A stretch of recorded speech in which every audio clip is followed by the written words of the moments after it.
we go. We're live, Chair. Thank you. Thank you very much. So good afternoon, everybody. We're here for the Economies, Residents and Community Scrutiny Committee today, Tuesday, the 30th of January. I'm Angela Davis, Councillor Angela Davis, your chair for this meeting. And on our agenda today, first item is apologies. And I have apologies from portfolio holder Jackie Charlton. I believe we've also got apologies from Councillor Gary Mitchell. Any other apologies? And we've got apologies from Councillor Chloe Masefield, Emma Palmer and Paul Bradshaw. Lovely, thank you very much. So item 2 on the agenda, any disclosures of interest. So this is to receive any disclosures of interest by members relating to the items to be considered at this meeting. Okay, so we'll take a silence to be no disclosures of interest. Thank you, members. And item 3 is the declaration of party whips. So there shouldn't be any in a scrutiny meeting, but just to check, to receive disclosures of prohibited party whips, which a member has been given in relation to the meeting, in accordance with section 78.3 of the Local Government Measure 2011. Any disclosures today? No. So again, we'll take silence to be no. So thank you very much, members. So we'll move on to item 4, which is the draft 2024-2025 budget. And we've received a number of reports, quite a substantial pack of information. And we're going to move straight on to the impact assessments. And I believe Jane Thomas and Councillor David Thomas are going to start us off today. Over to you, members. Thank you, Chair. So I think I'm going to start by presenting to you in the presentation, as are the other heads of service within corporate services, just an overview of the budget proposals that impact on each of our individual services. So I think Catherine's going to share some slides with you, and I think we've got the same format for all of the services that you're going to scrutinise this afternoon. So the first one, as I said, is corporate services, and the first element of the budgets there is actually the finance budget. So Catherine will take us on to slide 3. This gives you basically an overview of financial services. It shows the base budget there of £6.9 million in the current financial year. And you can see there our main pressures are inflation on pay, and some limited other costs represented about £387,000 worth of pressure on the financial services budget. We are not holding any pressures at risk. These are all based on generally pay inflation, as I said. And then in order to mitigate some of that pressure, I am able to put forward some proposals that look to reduce the costs in our service area. The first is 110,000 around transformation savings, and that is where we are taking resource out of the service as a result of some of our transformation work, where we're reducing the number of processes or doing things differently, and therefore we are able to reduce the level of resource in the service. So most of that is actually delivered already, and we're already working in those new ways to deliver on that saving, and we will continue to do that into the next few years as well. In addition to that, we have released some of our insurance budget. We have, over the last couple of years, increased the level of reserve that we hold for insurance. Therefore, we do not feel that we need all of the current budget that is available within the plan, and hence can release £100,000 from that budget too. The council will not see any impact as a result of that. We are still meeting all of our council premiums and so on. So that is deliverable as well. That then takes the overall finance budget to just over 7 million, and that represents a 2.6% increase in our budget from last year to that proposed for 24-25. Excellent. I'll pause there. Okay, so just check with the members if anybody has any questions on that. No, all quiet. So I think congratulations need to be given to you, Jane, because to be able to reduce your processes and change your procedures to make that sort of saving while still giving that commitment to deliver the service is excellent. And if only it were that easy kind of thing, I'd say that in inverted commas across the services. I suppose we need to just double check with you that you are wholly confident that that reduction in the insurance budget you know, is a safe and prudent thing to do. But clearly that meets the requirement of the savings in your service area. Yes, and I believe, you know, we do meet excesses against our insurance claims, but due to the level of reserve that we have in place, we feel that is adequately covered now. So yes, I'm comfortable with that reduction. Excellent. Thank you. Well, that's a really positive start, isn't it? Okay. So do you want to move on to legal? Yes, please. Good afternoon, members. Good afternoon, Clive. Welcome. Hope you're well.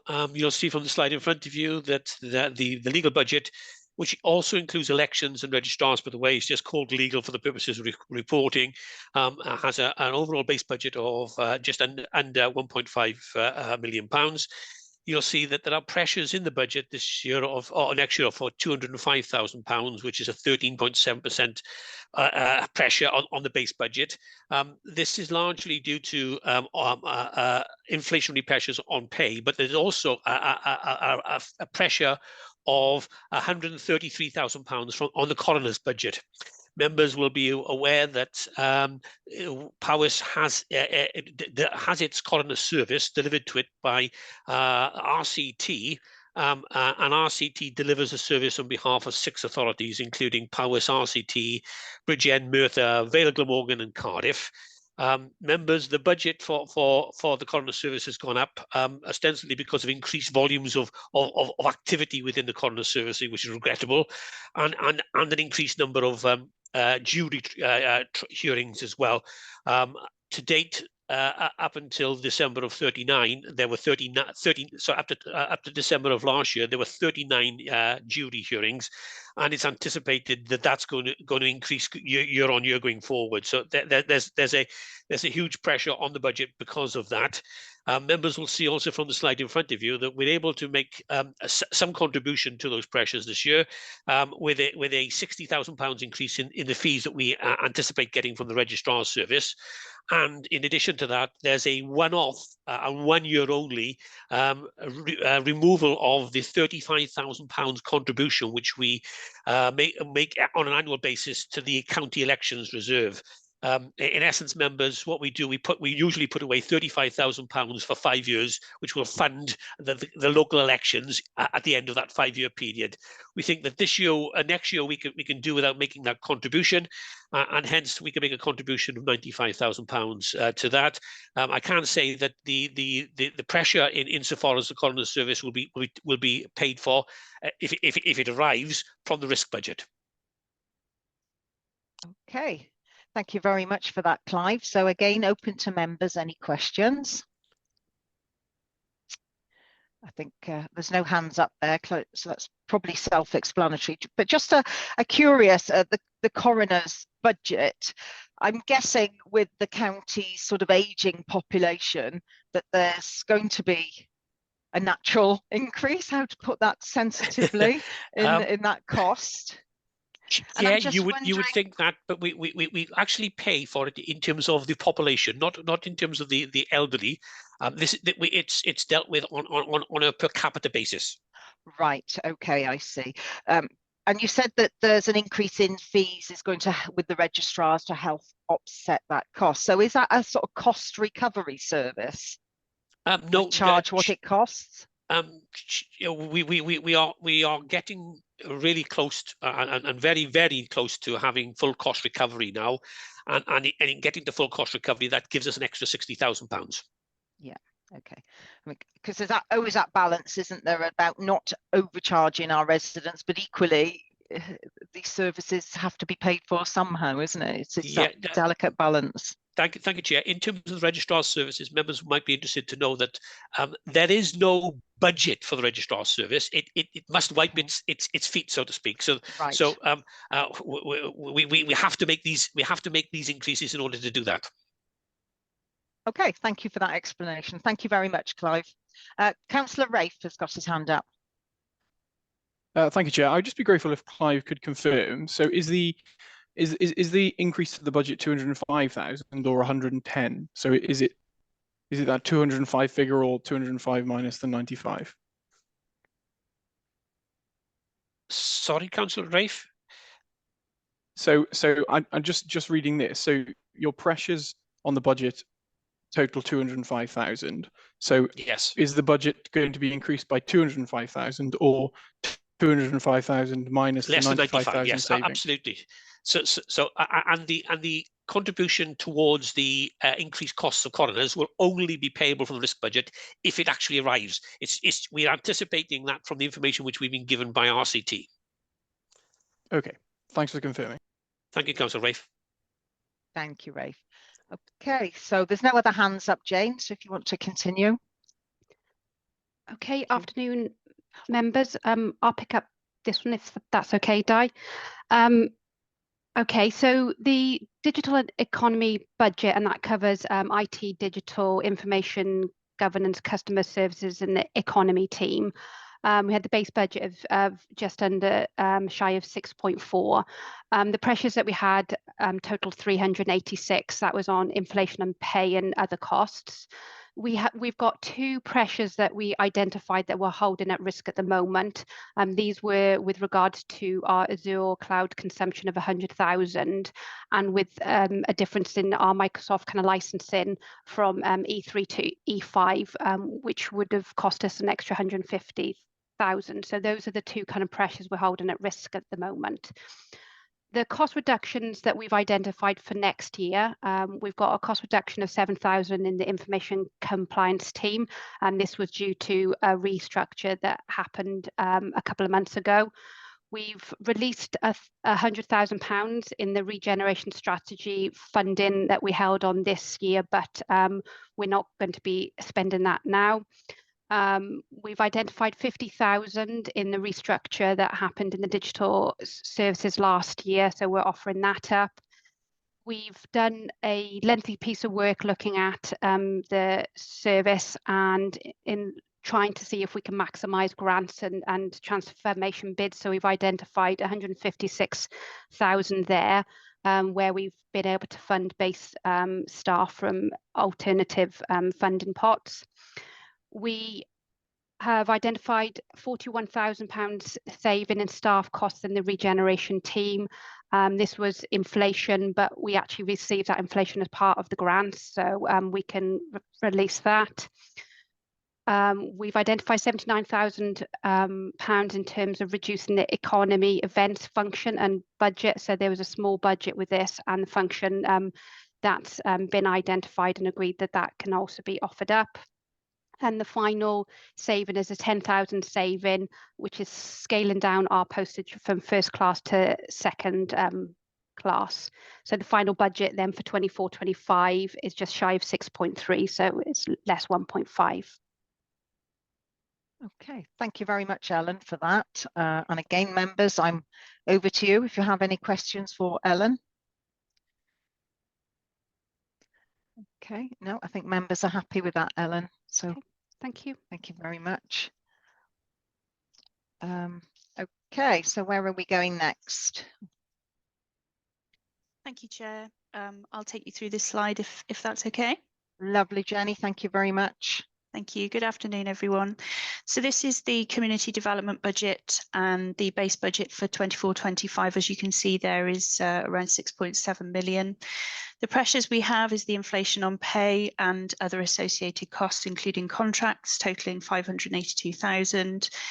And pressures we're holding at risk but not requesting funding for at this time is for the catering and cleaning teams. It's been identified that due to the way their contracts are set up currently, there is not sufficient time for them to undertake the necessary training, especially where there is additional mandatory training. And we need to monitor that throughout the year to establish whether or not there are additional costs that we need to highlight.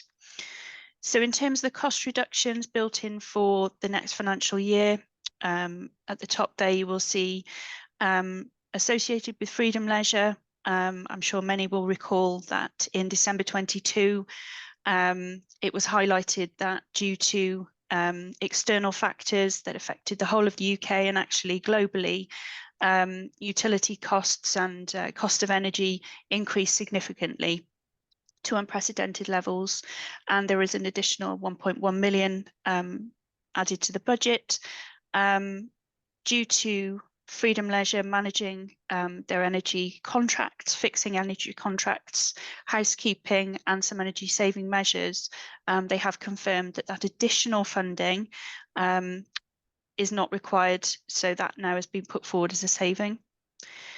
There is a natural contract reduction of £50,000, as you'll see there on line 2. We're putting forward an increase of secondary school meals by 10p. And for the catering team, we have a better than expected position in terms of income, which will deliver around £150,000. There is a backlog budget for Freedom Leisure and Leisure Services, and that is to be reduced by 70,000. The reduction in library provision, apologies, the materials that word should not be in there. So reduction in library provision, we are fortunate to have grant funding which helps to support the library service. Therefore, there will be a saving to be able to be made of 34,500 from the core budget. We have a budget within community services that previously has been used for consultants. 15,000 it's felt is not needed, therefore can be saved as part of the budget for next year. For the other services, apart from leisure, so for libraries, museums, within community services, there is a utilities budget saving of £70,000. In terms of the inflation standstill budget for supplies and services, we're able to realise a saving of 18,400. And for next year, as an additional cost saving to the leisure contract, you see there is £32,230. That will be realised through energy saving measures. And Freedom Leisure are due to come back to us with further options as to how they can support the council to achieve those savings. And also, as the last line there on the slide, you can see the use of the grant funding to support the arts service. There will be a 20,000 saving from that. The final budget, therefore, is around 5.6 million. Thank you. Okay, lovely. Thank you, Jenny. So Councillor Karina's got her hand up. Well, just asking, do you think the 20,000 will be reinstated next year for the arts service? We are looking at other ways of funding the arts, working with our arts partners and national governing bodies. We do have a small core budget for arts, but we're looking to boost that with other grant funding, which will be more substantial, and to enable those organisations to become more sustainable, because any funding that we're able to provide helps them to realise other funding from other bodies as well. Thank you. Councillor Adrian, please. Yeah, thanks, Chair. Can I just ask Jenny what the 50,000 leisure contract reduction actually means, please? Okay, that is a natural reduction of the contract that was agreed as part of the contract when it was let to Freedom in 2015.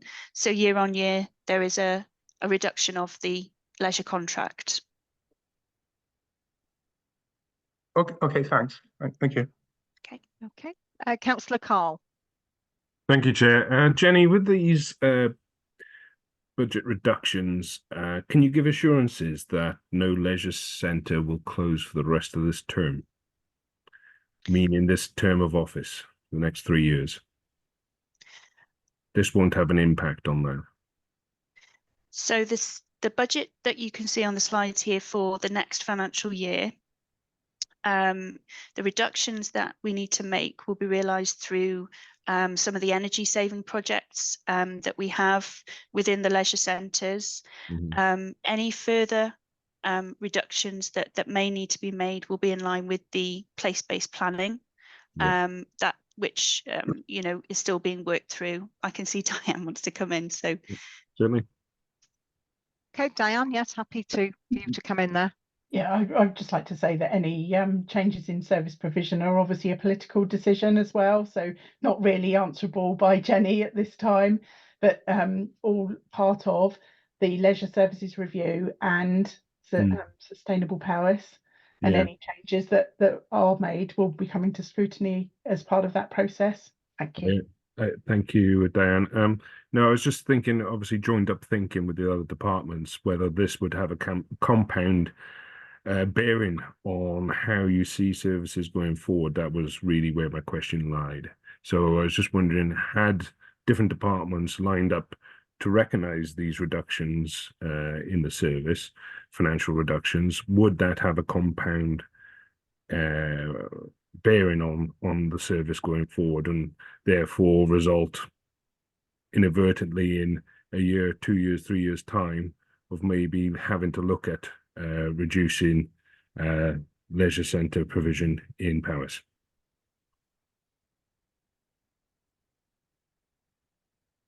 David, you've got your hand up. Like to come in there. Well, as Diane was batting that in my direction anyway, I thought I might as well answer it. Carla, what is in front of us is the budget that is sustainable for this financial year. We're doing a lot of work, not only on the leisure review, but on sustainable Paris, and all of those decisions are still to be taken in the way that we've discussed at our various meetings. One thing I'd say about, I think, alluding to silo mentality, I mean, what you actually have in front of you on this is, sorry, I'm getting my words out. What we have here on the leisure services as well is the school savings, which were talked about in the educational scrutiny meeting this morning, learning and skills. Sorry, I'm thinking the words. Those, in other words, we are working together already across services to come up with savings. And you'll see the reflection of that in the scrutiny, in the sustainable work that we're doing, as well as the leisure review. So I'll ask you now, David, so you don't see a reductions that you've brought forward, you don't see that having a bearing on future provision of leisure centres in Paris for the next 3 years? Is that correct? The budget work that we're working on for this year. Sorry. Do you want to repeat that, Carl? I think we just missed the end of it. Certainly. So the budget reductions that we've seen here going forward for Freedom Leisure and the leisure contract itself, you don't see that having a bearing on your plans for the next 3 years when it comes to leisure centre provision in Paris? No, that review is separate and is part of the sustainable Paris work. It's not part of this. Okay, thank you, Chair. Okay, thank you, Councillor Carl. Councillor Adrian. Yes, thank you, Chair. My other concern on these figures is the one about the backlog in the budget for leisure. There's a huge backlog already. So does that mean it's just going to get bigger and bigger? You're adding 70,000 to it, if you like? The maintenance backlog. Maintenance backlog, yeah. Would you like me to respond? Is that the right thing to do? That's all I'm asking, because it's huge already. The backlog budget was implemented as part of the leisure contract when it was first let in 2015. That budget is managed between Paris and Freedom Leisure, with regular reviews, with Freedom identifying items that need either updating, replacing, and work with the council very closely to agree what those items are. Freedom Leisure also have their own budget for maintenance, and there are certain responsibilities as part of the contract which are either Freedom Leisure responsibilities or council responsibilities. We've been lucky enough to have a larger budget since the contract was let, but with everything, you know, we need to cut our cloth accordingly. Yes, there are items within the leisure centres that need replacing, renewing, but we're able to do that through a programme of works, and we also do have a capital budget as well. So at this time, it's felt that that is manageable to reduce that budget by that amount. Okay, thank you. Okay, so just to clarify that, because I think Adrian did raise a good point. So you've explained that. So what you're saying is, because we know there is a maintenance backlog of work, but by reducing it by this amount, it's not going to grow that maintenance backlog. We're still going to be working to bring that maintenance work up to date, up to standard, I suppose. There will still be a programme to do that, yeah. But it may be slowed down, possibly. Okay, I wanted to ask a question about the savings in the library service, because it's 34,500 a year for the next 3 years, and I think it says it's. Am I right in reading that as being in terms of purchasing new materials? Would that be books? Is that what we're talking about? Apologies, Chair. I'm not quite sure why the word materials is in there. Right. Unfortunately, we had to reduce our book budget in this financial year, so we have already done that. This particular saving is to reduce the library provision. Now, again, we are working along the sustainable powers and place-based planning principles, and we are fortunate to have additional grant funding to help support the service for the next couple of years. Therefore, we're able to reduce our core budget by 34,500. Because that's the amount of the grant. Because we have grant funding to, yeah. Yeah, so that explains in the impact assessment how you could say it had a positive impact, because I was wondering, how does a cut have a positive? So it's a cut in the budget because you've gained from grants. That's right. Okay, that's fabulous. I mean, congratulations, that's great, isn't it? If funding for delivering services can come from somewhere other than residents' pockets, really, at the end of the day, isn't it? So thank you for that. So committee, have you got any more questions on those areas? We've all gone very quiet, Jenny, so you must have, oh, right, Corinna, come in, no, please. Is the reduction in provision, library provision, does that less hours that the libraries are open, or? No, it's not going to affect delivery or any of the buildings. No. Great, thank you. Okay, and they're still under review, are they, Jenny? Is that are the libraries part of the leisure review, or are they having their separate? Not part of the leisure review, but will be reviewed in line with sustainable powers and place-based planning in the same way. Yeah. Okay, any more questions?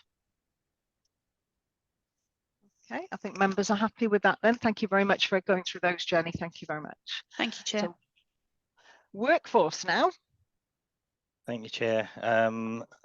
Good afternoon, members. I'm picking this on behalf, the Workforce and OD, on behalf of the Head of Service, Paul Bradshaw, who cannot make it today. So as you'll see from the slides, the base budget for 24-25 is just over 2.54 million for WAD. The majority of that is in fact made up of staffing.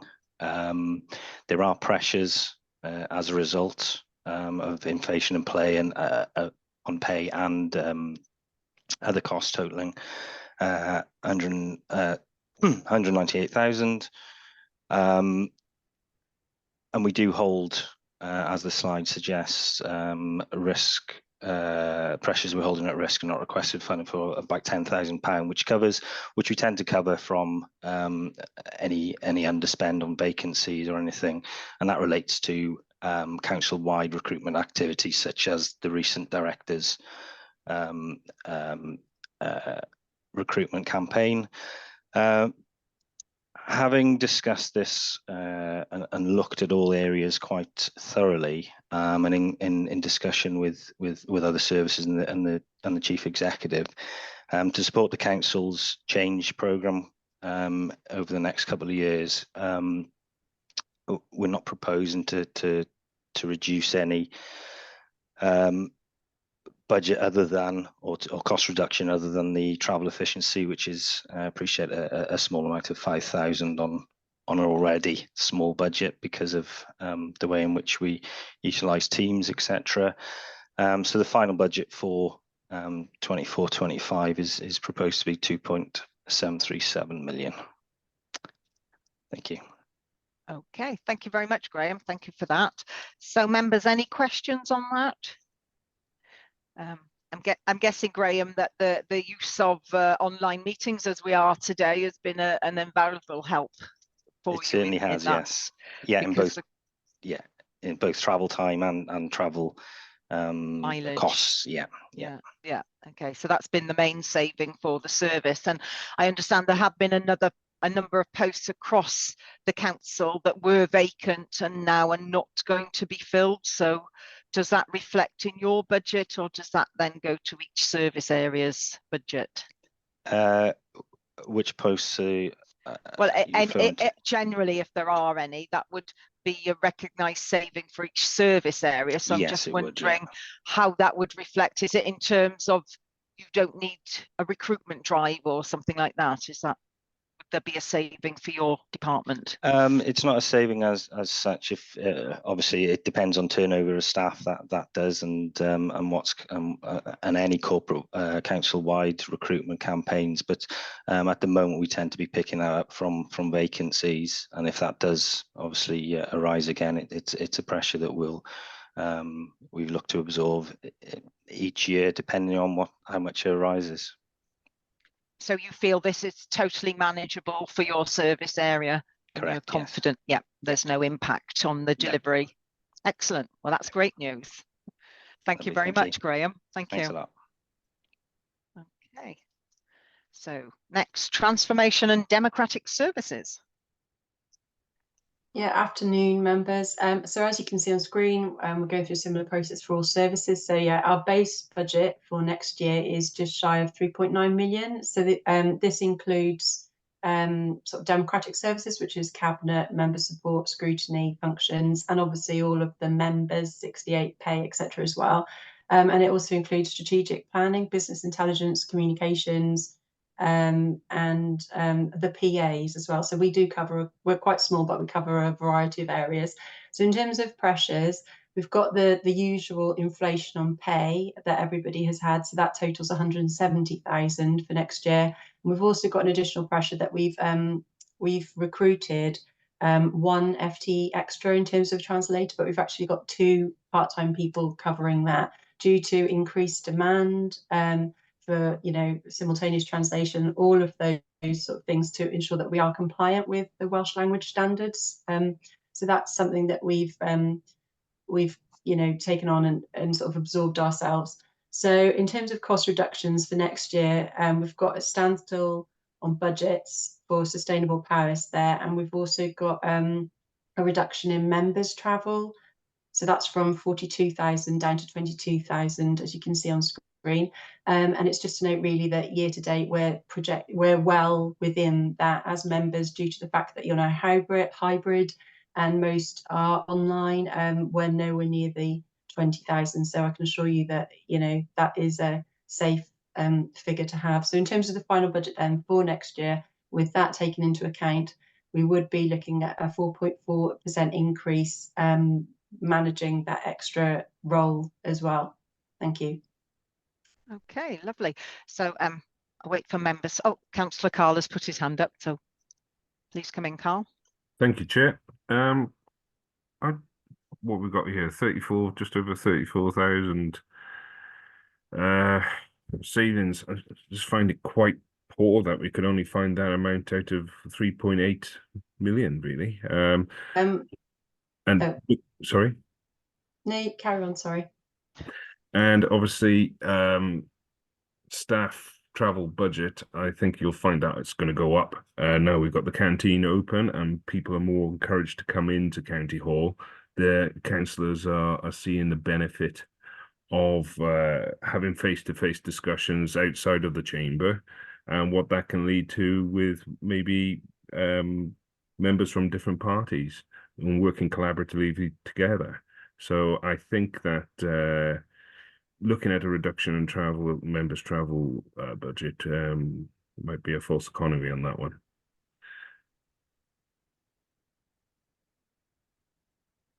Okay, did you want to comment on that, Catherine? Yeah, it's just to note really that of the total budget, 2 million of it is that is quite limiting in that that money obviously is protected.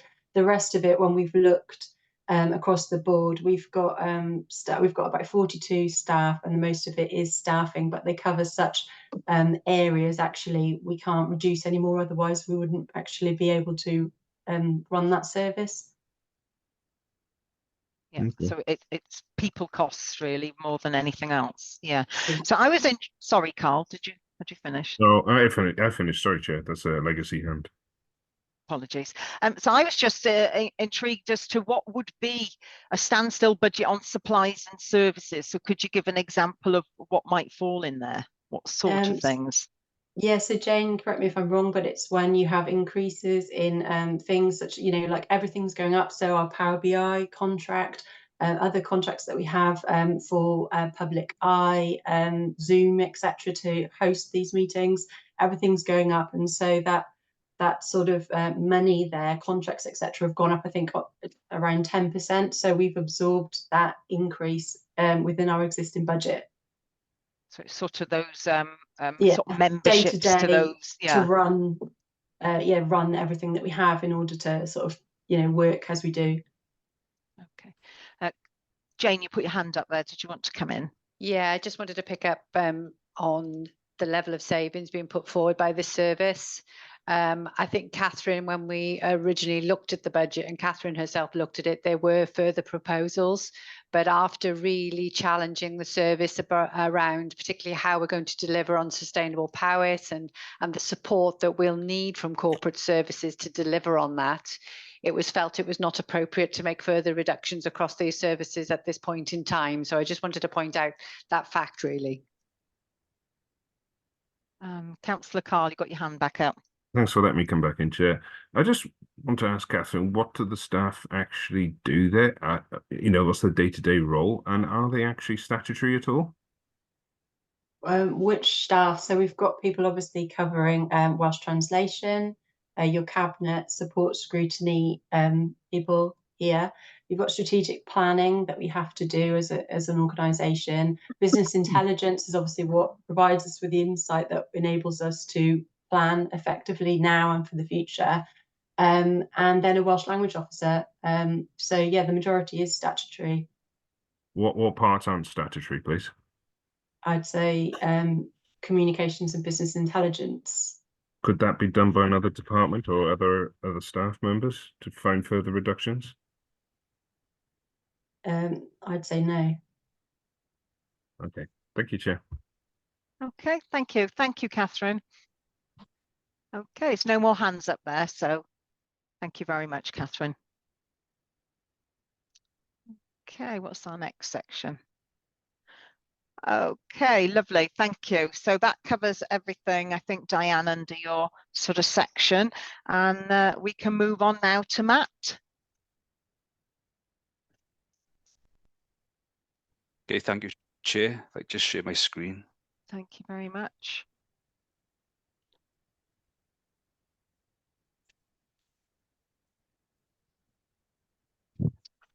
I'll let you know when that's sharing. There we are, something's happening.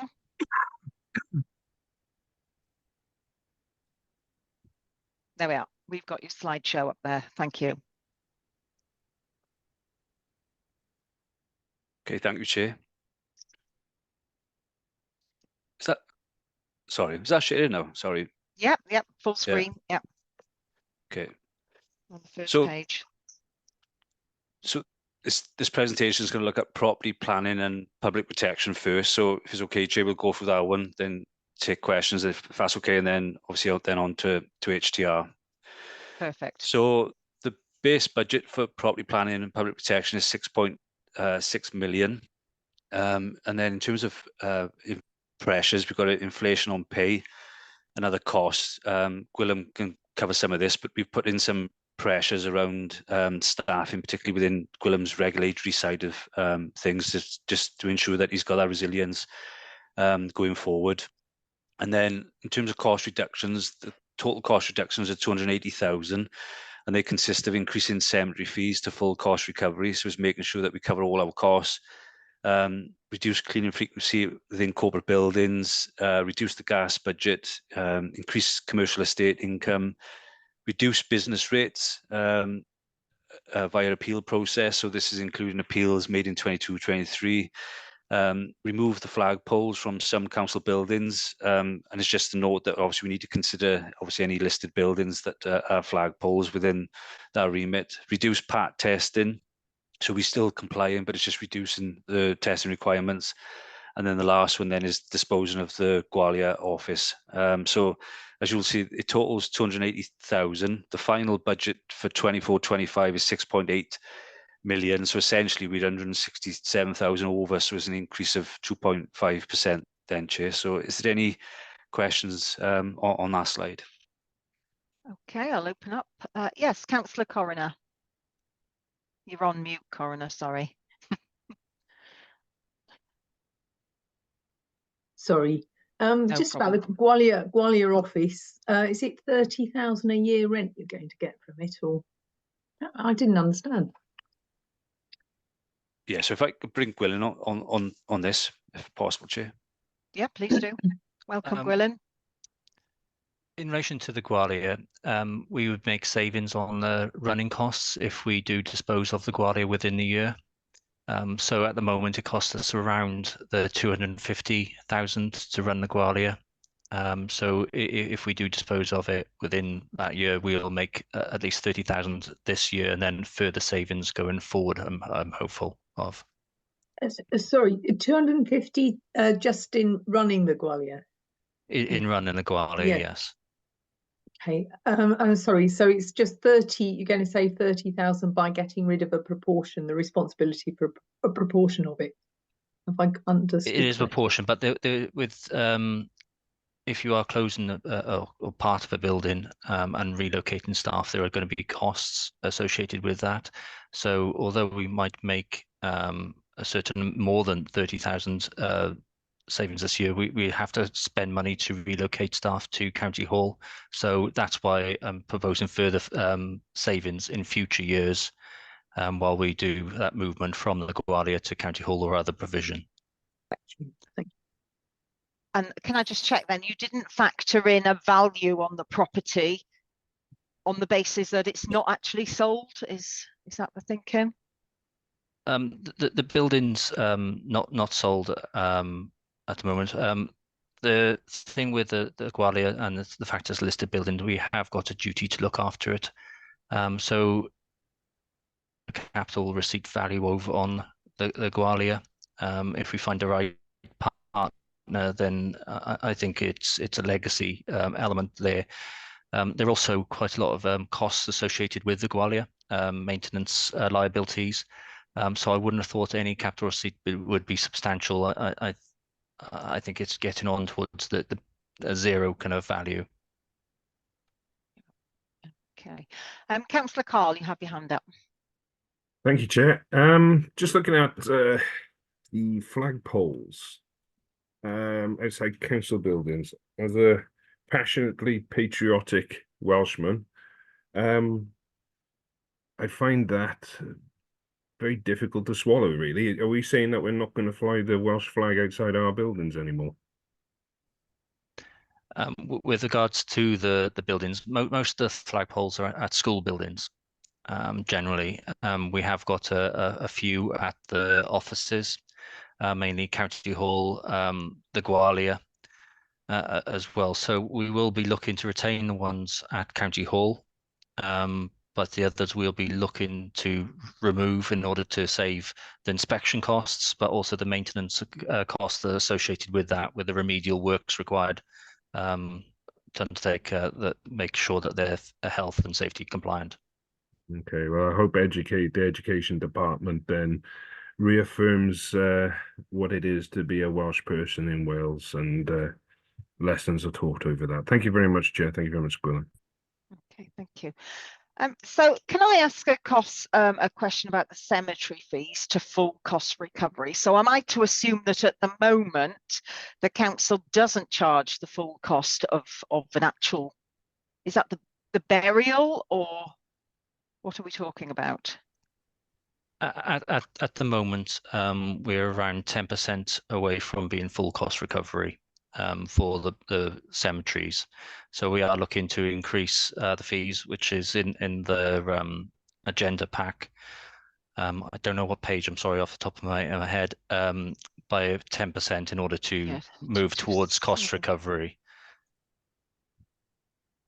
But so it's on the burial fees. The burial fees have to cover the cost of the work for the burial plus the management of the site. Yes, it's covering the cost of running, and I think it's on page 100, Chair.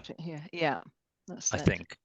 Yeah, I know I was looking at the impact assessments, but it's on 2 pages. Yeah, okay. And then moving down then to the cleaning, the frequency in corporate buildings. I'm guessing because of more home working, the buildings aren't as busy or as in use. So is that utilising that, or is that expecting members of staff to keep their own work areas clean, which I don't really object to myself? Yeah, we'd expect members of staff to keep their desks clean in line with our procedures, but it would be the saving will be as a result of reducing the frequency of cleaning our corporate offices. So we will be going down to probably once a week, if not less than that, from a cleaning perspective to achieve the savings. There will be certain areas within the offices that are going to continue to be cleaned on a daily basis, the toilets, the kitchen areas, but generally it'd be reduction in the frequency, and the principal issue there would potentially be resilience on the service if people go, and there is the impact assessment on page 227. Yeah, you preempted where I was going with my line of questioning, so thank you very much for that on the toilets and those public areas. So moving on the gas budget then, I think that's talking about contracts, isn't it, and getting better deals and reducing the usage, and et cetera, et cetera. So. It is. A lot of this depends on trends. And as a council, we've got no control over what happens around the world. But if a trend continues in the way it is, then we're confident that we can deliver that £30,000 savings. Yeah. Okay, so back to my committee. Anybody got any further questions there, or are we happy? Councillor Rafe, thank you.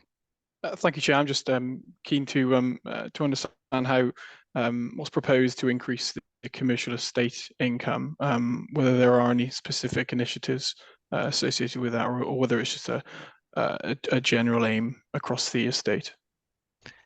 We're hoping that the Automobile Palace will come online shortly, hopefully before the new financial year.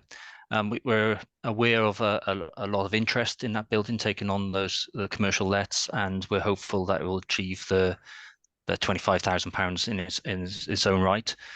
We've also got again a lot of interest in Abermule Business Park. I think actually, touch wood, we're going to be at 100% occupancy shortly. I know I've just probably tempted fate now, but 100%. So we're confident that we can achieve that 25,000 at the same time as offsetting some of the income loss that resulted in as a result of us disposing of a number of commercial units earlier this year, which we have to take into account and manage within our current budget. That's very good to know. Thank you, Gwilym, and thank you, Chair. Thank you, Councillor Rafe. Councillor Peter. Thank you, Chair. My question is just really on the reducing PAT testing requirements. Some parts of the equipment are more older than others, and does that make a difference to that compliance? We have to make sure that all electrical equipment is maintained in a safe condition. What that savings is relating to is we believe that we over-test as a council and go beyond just the elements that actually plug into the wall, which is the focus of the PAT testing requirements. So we believe that we can reduce that, and if we reduce the requirements there, then our own PAT testers can potentially do more of the internal work rather than getting consultants in. So we're hoping that we can do more of the work internal. So we believe that we can achieve that £30,000 from that, but it will not be at the cost of maintaining safe electrical equipment. We will always ensure that takes place, and everything will be done in accordance with in consultation with our health and safety team as well, to make sure that we are audited by them and tested to make sure that we are maintaining electrical equipment in a safe manner. I was just thinking that, you know, certain new items are sort of covered longer than something that's been in place for 5 to 7 years or something. There is, if it is new, then it doesn't need compliance, but we will be sending out directions to all staff saying about exactly what equipment needs to be tested and where they can be tested, and ensuring that we are compliant with legislation as far as compliant with legislation. Okay, thank you, Gwilym. Okay, thank you, Peter. Okay, no hands up, so we can move on. Thank you. Back with you, Matt. So the next slide is highways, transport and recycling. We'll see that's quite a fair list, hence why I've had to push all the word into the right. But very briefly, base budget, 33 million, pressures, which is pay and non-pay inflation, along with service-specific pressures, and the bulk of the service-specific pressures are within the transport provision around new contracts, extra demand on the services. So there's quite a big area, pressure within John's area for us to put forward. You'll also see cost reductions of 2.1 million for HTR. So the final budget is 34 million, and you'll see that you know, ideally we would have tried to balance the budget, but we are still 1.2 million short. So we're in effect asking for a 3.8% increase on the base budget for us to sustain the services. So I just want to put that on record, because obviously you will see there's some challenging proposals that we've had to put forward. Obviously, this is just for members to consider, and I appreciate it's got to go through the right process before any of these are taken forward. So the first one then is reduce of grant funding. So we are able to tap into a lot of grant funding to support activities within highways, transport, recycling, and essentially what that means is that we can transfer our internal staff onto those grants to give us the alleviation on the revenue budget. Increased bus fare income on public transport routes. So that's a percentage increase just to recover those costs there.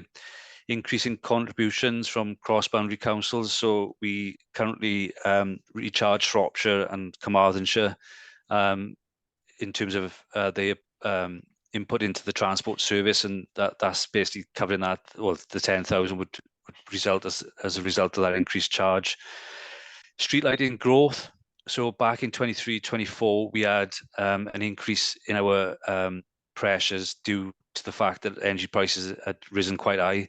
So basically what this is saying is that the energy prices have dropped. So we've got a bit of slack in the budget to put this forward as a saving.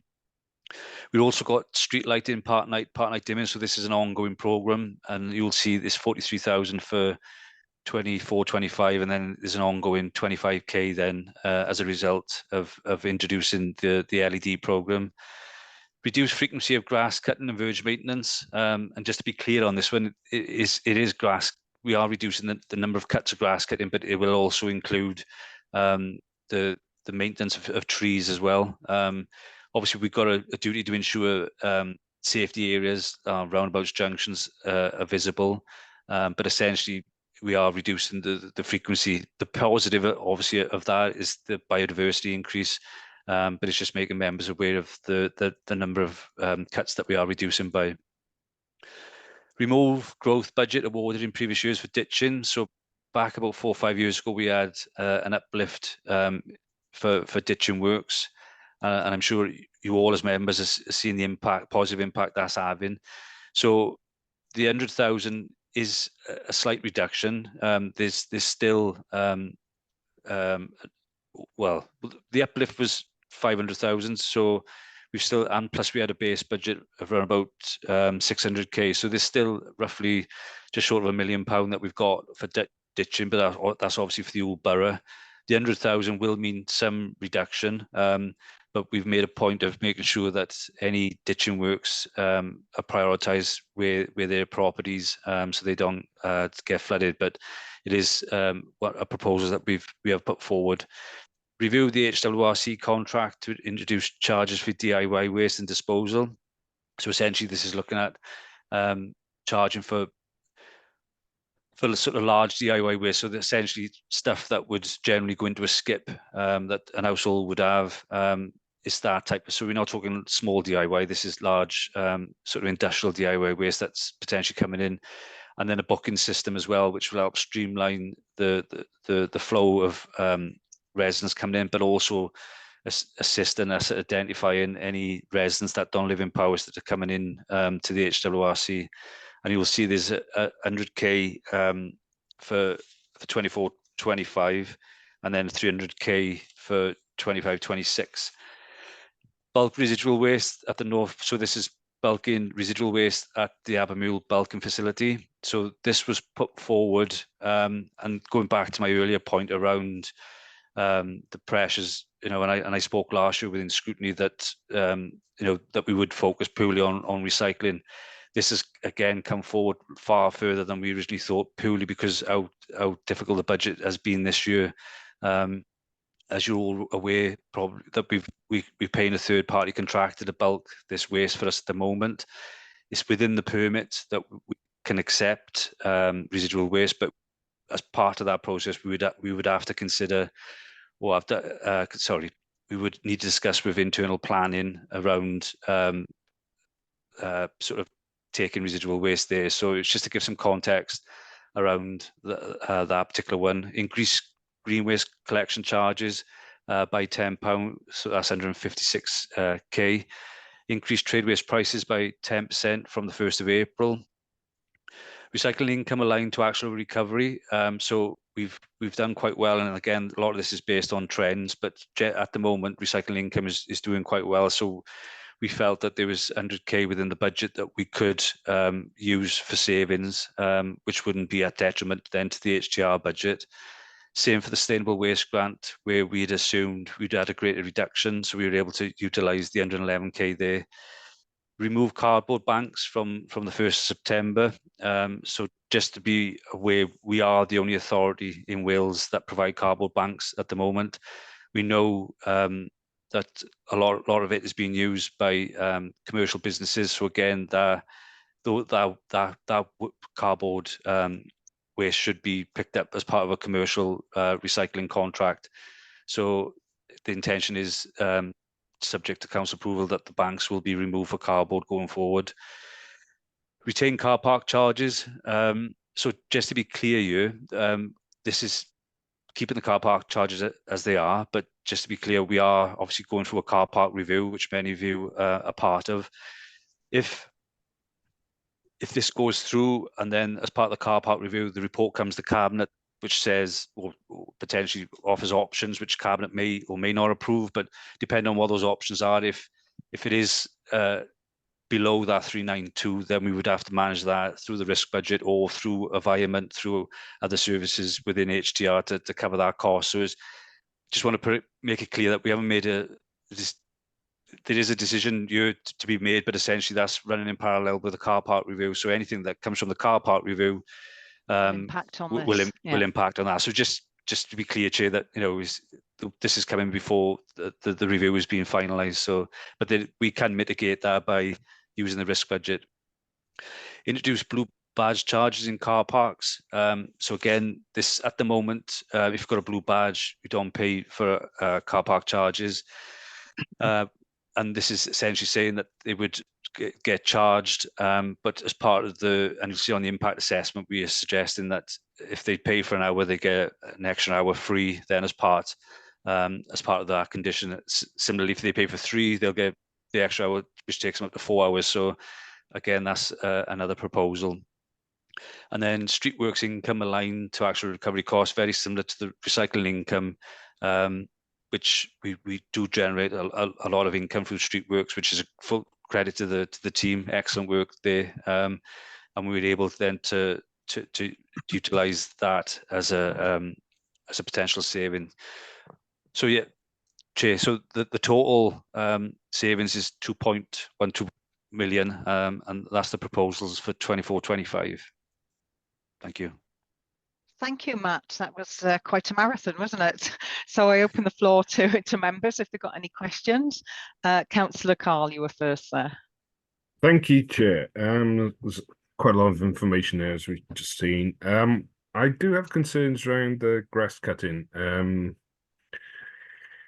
As we've seen, grass cuttings getting less and less frequent. For me, yeah, okay, there's a biodiversity aspect there, but we have to look at. I do question that with insects being right next to trunk roads, and imagine that a lot of them end up on the front of those vehicles. So I don't know, has there been a proper study to guarantee that there is a biodiversity increase there? I do ask what sort of message that sends to tourists coming to our to Powys for holidays and other activities, when our verges looked unkept and untidy. And it also sends puts a sour taste in the taxpayer's mouth when we're asking this time round to increase council tax by 7.5%, whilst we're getting less and less of a service. And as we all know, quite a lot of the roads in Powys haven't changed since the horse and cart days.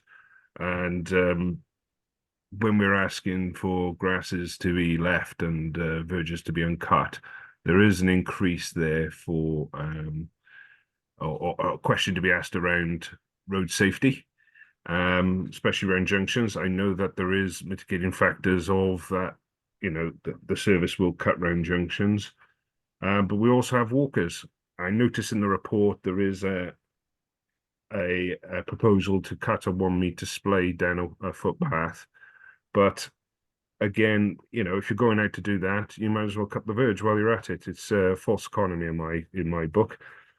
If you want to come back on that one, I've got a number of points, Chair. Okay. Did you want to come back on that, Matt? Yeah. Thank you, Councillor Garland. Thank you, Chair. And I'll just bring Lynn in just to clarify, but I maybe just wanted to make sure that, am I right in saying this, Lynn, that the trunk road, when they pay us to do the grass cutting, that's based on their specs, so this would exclude trunk roads, is just be county roads, Lynn? Yeah, to be clear, yeah, all trunk road is separate to this proposal, and we'd have no impact on what they propose to do regarding their grass cutting. We just carry out the works on their behalf. Regarding county roads, like I say, there's a proposal to cut. We previously cut from 4 full cuts down to 3 full cuts. This year, we've undertaken 2 safety cuts and 1 full cut in September. The proposal is to reduce that down to safety cuts were required, and then 1 full cut then in September. But obviously there are other working in partnerships with some of the other partners within Powys. We've already got some funding next year to do some cut and collecting from sorry, just find my notes here.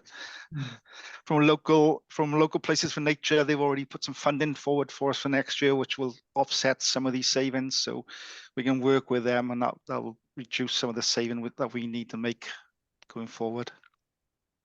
Okay, so I'm still not happy with the proposal, but yeah, as long as that when councillors highlight issues on county roads where there are safety concerns, that Highways Department get out there promptly and deal with it. I know they will, but just reiterating that fact. Just to be clear, Councillor Carl, the rural areas, we only cut it once a year now at the moment. That will not change under this proposal. All Right. rural roads will be cut. This is solely urban areas and towns and all, etc. So once again, the rural areas are taking the brunt of these savings. So we only cut them once a year now. Yeah, I know, but it's been reduced and reduced, and here we are. I'll get on to something else a bit more later. I got more points I want to bring up. Onto bulking and residual waste. I chaired the meeting, the planning meeting, when the proposal for the bulking station came forward. At the end of that meeting, or during that meeting, I know that other officers will have a difference of opinion to me, but I felt that I was given assurances, and I think other people in the room were given assurances that Powys wouldn't go down the route of bringing residual waste to the bulking station. So I am disappointed to see that in the proposal there. There was a chance for that action group to go for judicial review on the council, and I feel that because they had felt that they had assurances during that meeting, I feel that aspect has been taken away from them. So therefore, I'm requesting, Matt, that you drop the idea of taking residual waste to the bulking station in Abermule. Taking residual waste there, you have nappies, indoor pet waste. That's collected once every 3 weeks. I know at the moment you've got very little complaints there. I know Ashley's going to come on in a moment and defend you. Could we let them come in, Carl, and come back on that point? Certainly. So yeah, just if it's okay, Chair, and I totally get where you're coming from, Councillor Carl. I spoke last year at scrutiny, and the point you raised, the point quite valid in terms of the saving at that time, which was to bring recycling in, which we did, and certainly at that point, and you could quite quote me easily in saying that that at that time no residual was intended, and as I said at the start, given the magnitude of the cuts and that we've got to try and make and sustain services, and I appreciate the impact, but this is why we've put it on the table. It's within the permit. We appreciate that it's got to be consulted with planning. I sort of get all that, but the fact that we saw short of what we wanted to achieve, and as you're aware, we're paying a third party to bulk this at the moment, but yeah, if I can bring Ashley in as well, just because he's got a bit more background on it, if that's okay, Chair. Yeah, of course. Yeah, thank you. I mean, to me, on the face of it, my question around that to back Councillor Carl was to ask what happens to it now, and you've just explained there that it's an outside partner. So on paper, it makes total sense to me that the council should use a facility of its own in terms of cost of doing that. But I can see that Carl's coming from it at a different viewpoint with what the understanding in the area of the facility was for. So yeah. So it's an interesting one. May I come in, Chair? Sorry. Yeah, sorry. Yes, please do. Yes. If I could just give a bit of a background to this. I mean, this has been an ongoing thing for 6 years now. Councillor Carl, with all due respect in terms of recollections of various events, but just to give a timeline, and I have actually checked on this morning to see where various things were put forward and where they were said. The original planning meeting was on the 8th of August 2018. Now, at that meeting, there wasn't a protest group because they hadn't actually been formed at that point. There wasn't actually at that point anything from the community council either. There were a number of people, including the local member, who did object to it. Various issues were raised. Residual waste wasn't actually one of them, and the minutes of that meeting do bear that out. When the main issue that came out of that was the colour of the building, and that was put as a condition that the community council would be consulted, and they were on that. The residual issue did come up at a later meeting because there were various ones around this. That was on the 8th of August. The protest group did form after that. And the main reason it came up, and there was a very big meeting at County Hall, was when environment was requested on the site. And at that point, a lot of issues got raised. There was a protest outside. There was a lot of people in the chamber, and a very large discussion took place. From that, the environment was agreed, but then it was agreed a further report would be brought back to full council, which happened on the 3rd of May. Now, that was a report that was presented by the portfolio holder at the time, Councillor Phil Davis. In the minutes of that meeting, it is recorded about the residual waste. And his response was, which is also what was in the report, were that there were no current plans to take residual waste to the site for bulking and not processing. For bulking, as I said, it's never going to be processed there. He was also then pushed on that point, and he said he couldn't, and it says this specifically, that he couldn't make a commitment years into the future. So that is the background in terms of what is recorded. There was also a public meeting held at Abermule, of which I don't know if there are minutes. I wasn't actually present at that, but that's the background to that. In terms of the material going into the site, yes, residual waste does have various things in it. So do cans and plastics, so do food waste. Now, we have operated at that site for 6 months now, actually taking material in. We've operated 18 months with the vehicles going in and out of it with very few issues.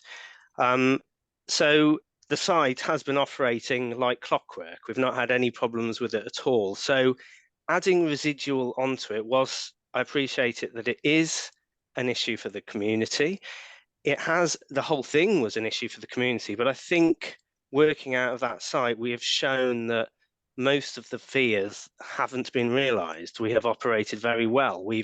The only, I will raise it because it is in the papers. There was a thing about flies. Now, that was shown by Environmental Health and NRW to not be us. There was an issue around noise with the glass. Now, again, that was raised quite a while after we'd been doing it. And when the complainant was offered noise monitoring equipment, they did withdraw that complaint. So I think it shows that the site is operating to a very high standard now. The permit makes us do this with all these various materials that go in. If residual was to go in there, it would be so monitored by NRW that if there was even a hint of any issues to the public and they complained to NRW, NRW would be all over us.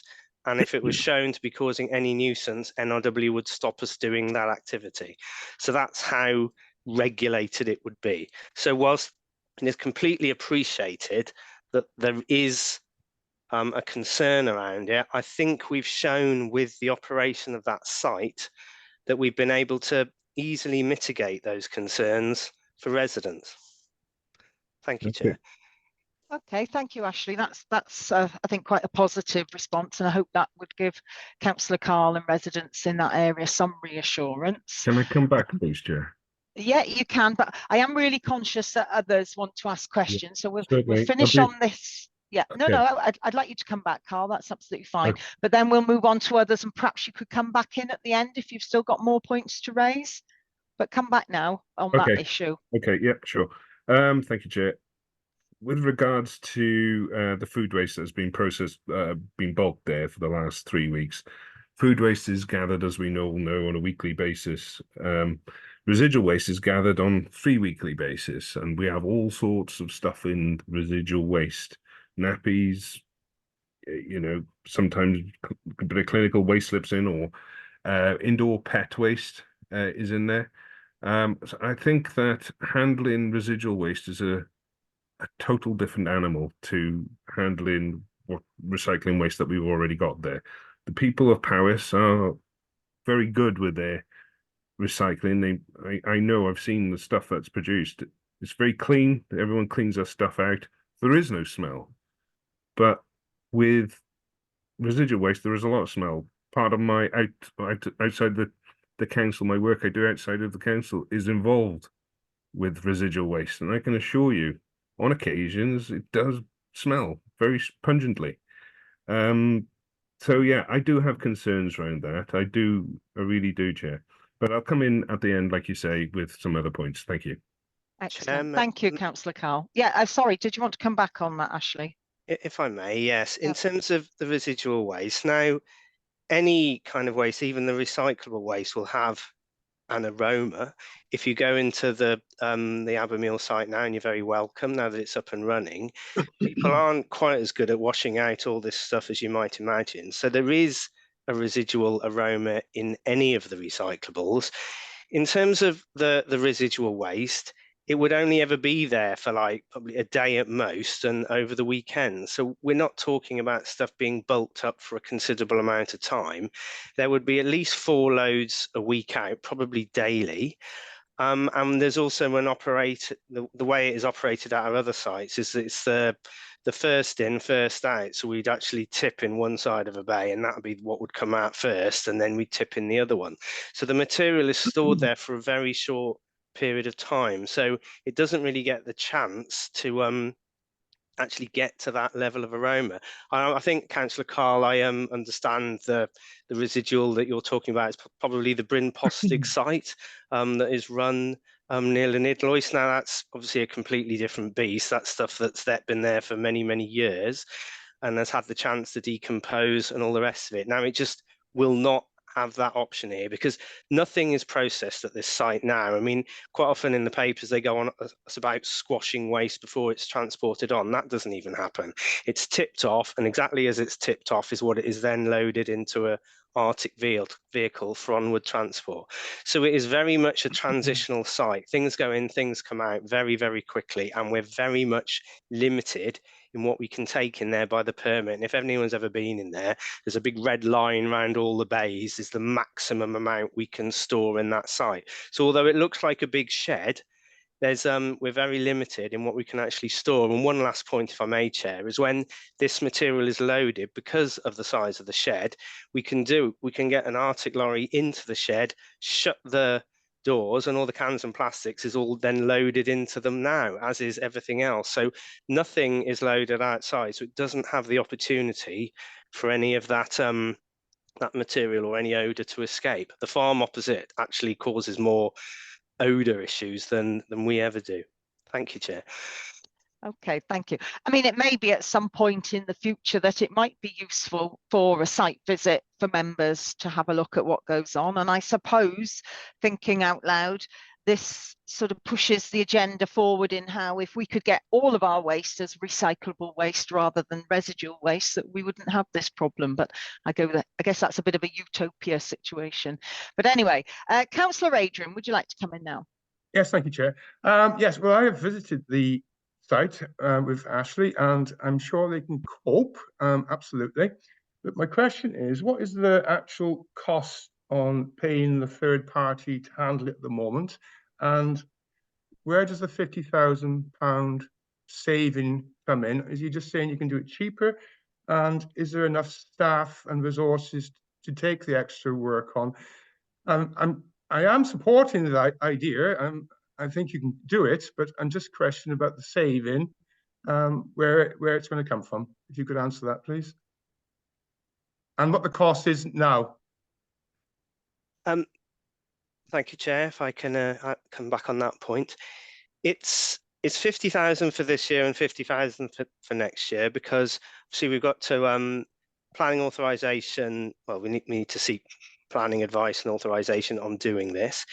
Now, that is why it's been put for introducing from September, because that will take a while to establish. It's 50,000 for this year, 50,000 for next year, essentially 100,000 a year. And what that is based on is handling this material, because we take it to a third party site in Welshpool, and they will charge us a per tonne rate to handle the material that they then take on for energy from waste. If we do that ourselves, there will be no additional cost, because we've got all the machinery there. We've basically got an empty bay on the site, which we do use for other things, but we don't need to, that could just be utilised for this. So there'll be no additional staffing resource, because it's not it's actually one of the least tonnages of materials that would go through the site. There's more time spent managing the paper, the cans and plastics, the food, than there would be this, because it's basically the vehicles tip off, and then someone with a JCB would load it into an Arctic lorry. So there's no additional cost to us, and a saving that we wouldn't be paying a third party.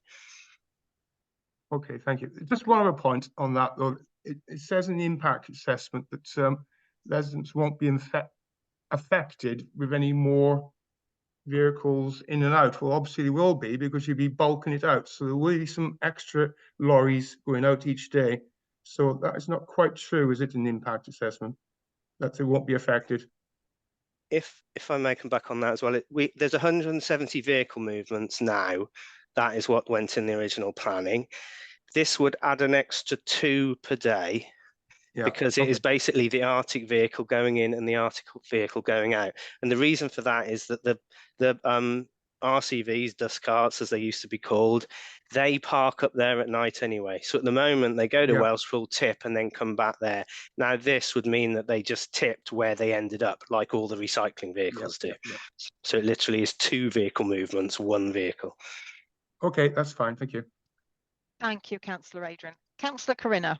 Oh, I was just going to talk about the ditching. I'm very pleased that it's just a reduction, maybe 10% in the ditching budget. I didn't understand that before, but I'm sure that my local community council in the Team Valley would be very upset at any thought of reduction in ditching. And with climate change, I guess things are going to get wetter. So I don't know. Seems a false economy to me. I don't know. Anybody want to? Yeah, I'll come in there, Chair. Yeah. Thanks. Matt, Thanks, please do, Matt. Yeah. Thanks, Councillor Corinna.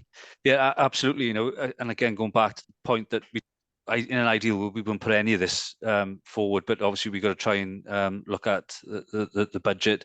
100,000 is going to have an impact. I'll bring Lynn in, but essentially it'll just mean that just. Well, go on, Lynn. It's probably easier if you explained it better, because you're more on the ground with it. Sorry. No, that's fine.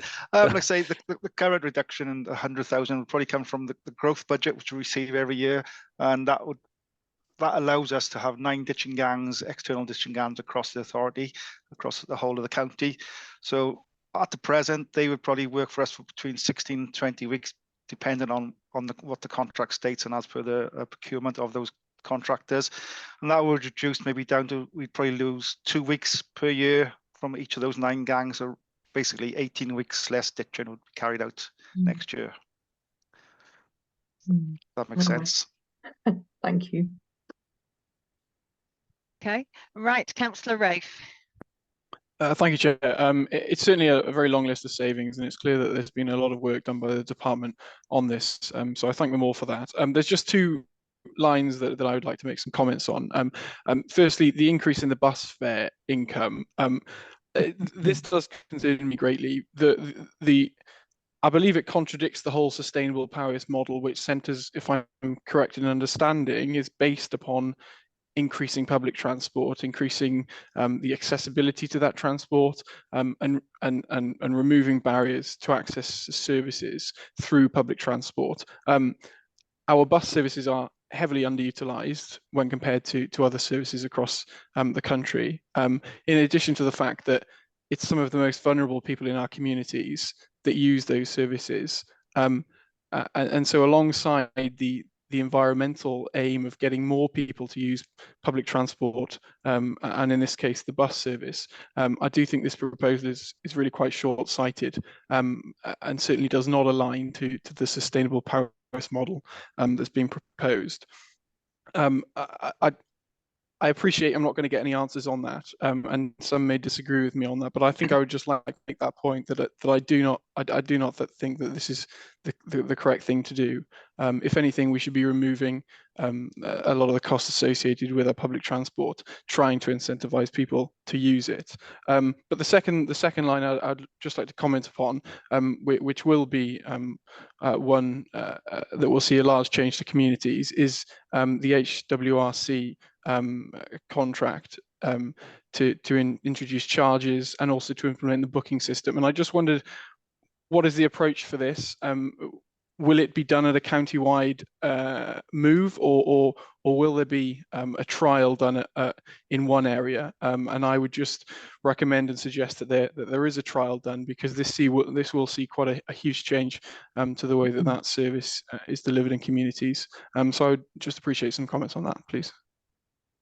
Okay, thanks, Councillor. Just on that point, and I appreciate wasn't expecting a response, but in terms of the bus element, you're absolutely right. Whilst this is for 24-25, certainly in the medium to long term, and I know John's on the call, and John's been instrumental in terms of negotiations with Welsh Government to get that extra funding in to Powys, because lots of the funding tends to go to the city authorities. So we've been very fortunate, but in terms of going forward, absolutely transport is going to be the key for a sustainable Powys. So John is going to be looking at and fully costing this up in terms of maximising that going forward. So just to pick up on that point, in terms of the HWRC, I bring Ashley in because Ashley's team are doing some soft market testing as we speak on this. So Ashley, do you want to come in on the HWRC part? Yeah, thank you, Matt. Thank you, Chair. These are things that are commonplace across many authorities. I mean, most of our neighbours are already doing this. So I think in terms of a trial, whilst I appreciate Councillor Rafe what you're suggesting, and yes, it would potentially be a good way to see if something works. The problem is we couldn't really do that on one site and not the others across Powys. But we've learned a lot from what other authorities are doing. I mean, the savings that have been put in there are based on what other authorities have managed to achieve, extrapolated to our tonnages. Now, as Matt said earlier on, the DIY waste, it isn't for people doing, your odd job in your house and taking your stuff down. It's for people who are doing refitting their entire kitchen and expecting to take all the material there for free. An awful lot of stuff happens where a tradesman will come in and refit your kitchen and leave all the material for the householder to get rid of because they can do it for free at the moment. So it is something that is commonplace. The booking system, again, is something that was introduced a lot during COVID to reduce the throughput of people through sites. We didn't do it because at the time our sites weren't that busy anyway. But what has been shown, and again, we're learning from other authorities here, that it does mean that you can restrict it to the people who should be legitimately using it. Now, there is an issue that, if I want to go right this minute, I've got to sort out a booking, but it actually works very well in most cases. And the majority of people who do use, and a lot of authorities have done surveys to see whether they should keep it or not. And they almost all of them have, because people have found that it's a much better user experience because they're not having to queue up. It also means that we can control trade abuse of the site because they should be making their own arrangements for material that they produce.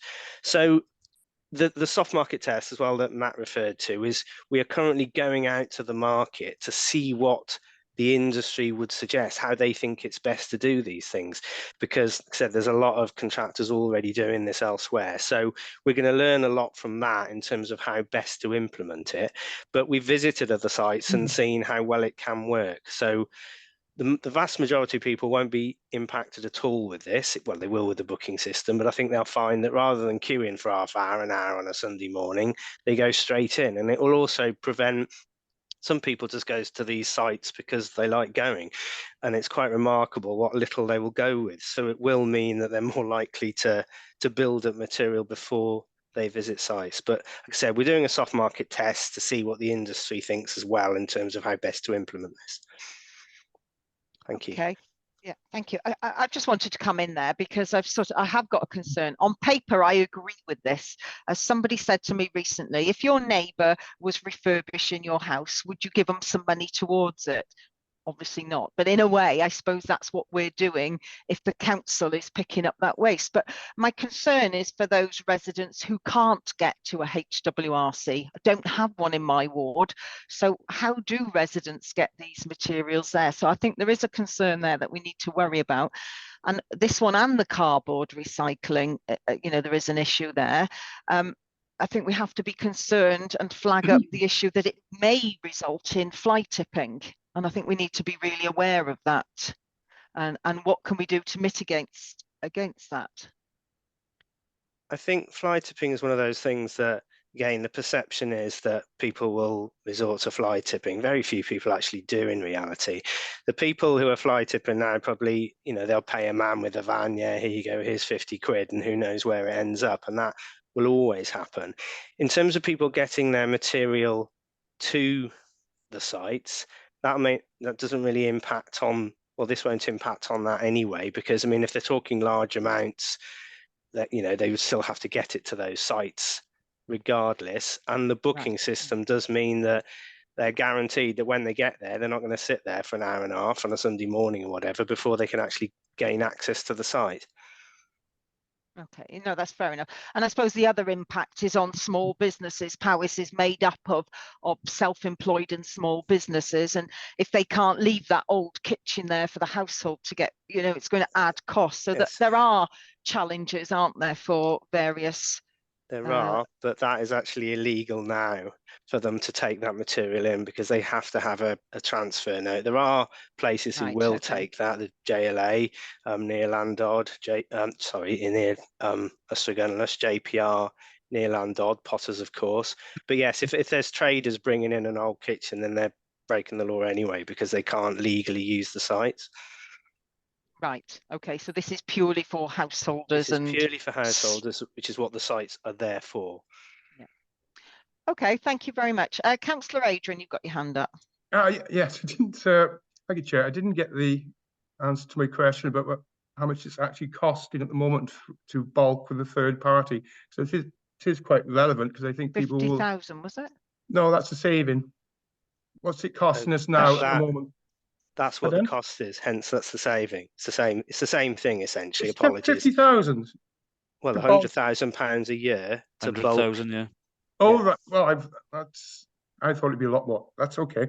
My main question is about question I want to ask is about the blue badge concession, where the 100,000 figures come from. Surely that's a guess that you can't have really monitored that in any way. So it's an estimate, is it? Yes. So to be. Do you want me to come in there, Matt? Or? All right. Okay. Thanks, Sean. Yeah. No. You're right, Councillor. Yeah, it is a best guess in that case, because we don't have any baseline data.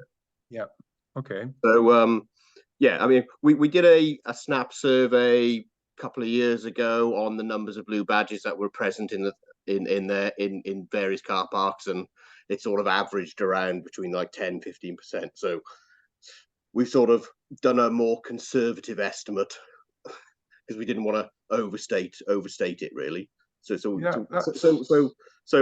yeah, you are right. It's a bit of a finger in the air, but it's what we would consider fairly realistic.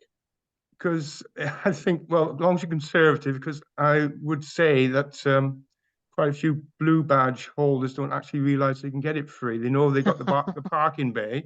Well, my mother-in-law's one for a start. She's always paid. She didn't realise it was free. She just thought she had a designated area. So maybe being conservative figure is a good idea. So thank you very much for that. Okay. Well, a quick tap on my calculator tells me that you think you're going to earn £273 a day, which would be the equivalent of £7.80 at each paid car park in Powys, because we've got 35 of them. So that doesn't seem overly huge. But I agree with you, Councillor Adrian. For the people that I know that have acquired a blue badge, their concern was being able to park near to whatever they're going to. And of the people I know, I should imagine most of them didn't realise it was free. So hopefully this won't impact too awfully on those residents. Exactly. Yeah. Thank you very much. Good point raised, Adrian. Councillor Peter. Thank you, Angela. My question is really on the street lighting part night and part night dimming. Under Green Powys, dark skies are being taken in concern in towns and communities. Is this reduction of street lighting or will make it a difference in the bill? Yeah, so the biggest impact, and again, I'd probably pull Sean in some of the technical details, but the the impact is by transferring or converting to LED gives us that reduction in our energy, which is planned certainly for the next few years. So 43,250 for 24-25, and then a year 25,000 reduction. And then in terms of the dark skies, my understanding, Sean, is that that's more to do with, it's still LED, but it's more to do with the sort of the color of the light. Am I right in saying that? I can try and answer a bit, Matt. As far as I understand, it's how it burns, isn't it? I think it's something like to be dark skies is something like 2,000 or 2,500 or something like that. So yeah, in effect, the saving that we're getting is, as Matt states, isn't it, is through the LED working that we're doing. So that reduces the energy that we required, but also in terms of part night dimming. So we would probably dim the lights after 12 down to say 50% of what they were burning before that. So there's a like a 50% saving thereafter on those lights. And then obviously part night means that they would be turned off at a certain time after 12 o'clock. So that brings in that saving as well. So that's how savings being generated. But just to go back on that, there is it's a 10-year program, and we've been this is probably the fourth year that we're into this program. So we're steadily doing these works as we're replacing the street lighting network and upgrading the cabling and the columns. So we're just taking that window of opportunity to reduce our energy costs at the same time. Okay, because I think more towns and communities will be going for that situation of dark skies, and I just wondered how that plays in with the cost savings, to be honest. Yeah, I think there's a slight twist to that, isn't it? In that there are trunk roads in some of our towns, and obviously we're only looking at a county road network, so the trunk road network is slightly different. So you wouldn't necessarily get that dark sky status if you've got a trunk road going through the town. So and it's about more than the street lights as well, isn't it? It requires the business premises and the private dwellings and everything. I know I live in a dark sky status area, and we had to change lighting outside on the farm and everything. So it needs a commitment from everybody. But you're right, Peter. It can be a positive thing, can't it? And I do know from some work I've done locally with the local authority that you've also taken into account people's safety as well, because it's not just a case of turning the lights off everywhere, is it? And I think I was very reassured by that it was that partial light turning off or dimming of lights, but ensuring that safety was still paramount. Thank you. So thank you for that. Okay, Councillor Carr, back with you. Thank you very much, Chair. I'd just like to clarify for everyone when it was stated that I was comparing the Balkan site to the landfill site. I have actually been to the Abermule site with Ashley and Councillor Adrian and various other councillors. It's a nice site. It's a nice clean site, to be fair. And I have been to the third-party site, where it's currently a very well-run site on a very large industrial park, surrounded by commercial premises as well, and residential zones are quite far away. The residential zone in Abermule is quite close to the site, and as you know, it's been operating for 6 months now with very little complaint. But as I say, residual waste is very different to recyclables. The two areas, Abermule and the third-party site, are very different animals, And as Councillor Adrian correctly pointed out, he was surprised at the great value that the third party is providing. And if the question I would ask is, if you are successful in gaining planning permission and Abermule starts taking in residual waste, surely you will have to take on additional staff and equipment. What are those costs going to be incurring on the long term? Okay, who would like to answer that? I'm Ashley. I'm happy to answer that, Chair. Thank you, Ashley. Councillor Carl, there will be no additional costs. When you talk about the site at Welshpool, which of course I know very well as well, that takes in considerably more material than we ever would or are licensed to at Abermuir. Now, at the end of the day, there will be no more additional staff required, because all it will be is the 2 or 3 residual lorries tipping in at the end of the day rather than doing it at Abermuir. There is already someone that drives the JCB shovel all day anyway, keeping the site tidy, making sure it's below the levels that it needs to be. So it's just one more bay to do. So there's no additional costs at all to do that operation there. Hence, we can say that that saving is the same as what it costs us now, because we basically will just negate that saving. Yeah.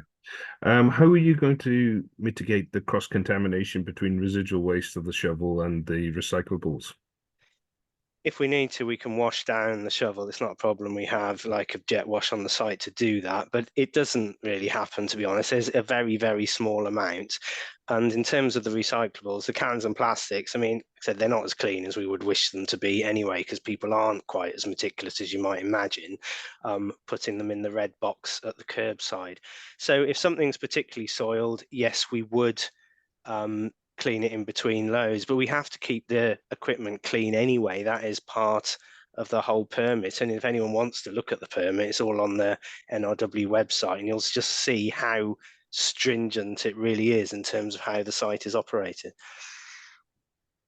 For the sake of transparency and openness, I think it's important that you go out. I notice in the report you're not going to go out and consult with the residents of the area. I do think that is important to do that, at least do that, to let them know what you're planning to do, and your plans of maybe if you're successful in the planning application, how you're going to run the site going forward. I think you at least own that. My other point is regarding the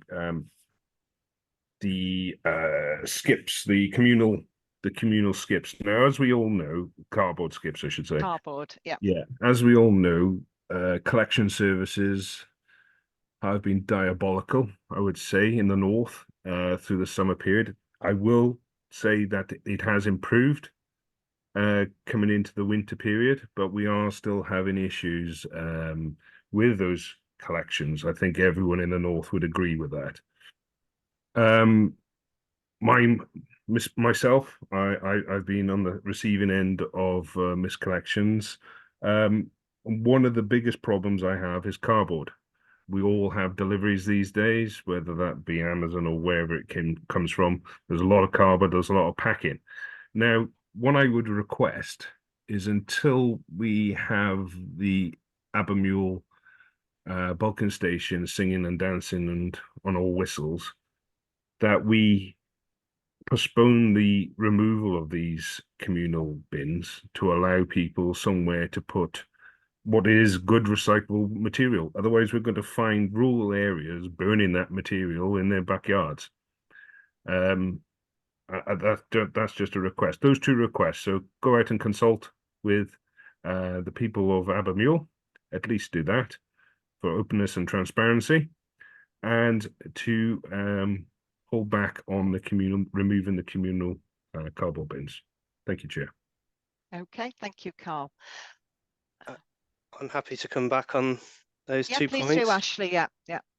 First, in terms of the consultation, yes, we can certainly take that away, but it must be remembered there's been a very, very long consultation process with the permit that NRW did with the public. So that has already taken place twice effectively, because as people will know, it was refused on the first application. So there has been a long consultation, and people are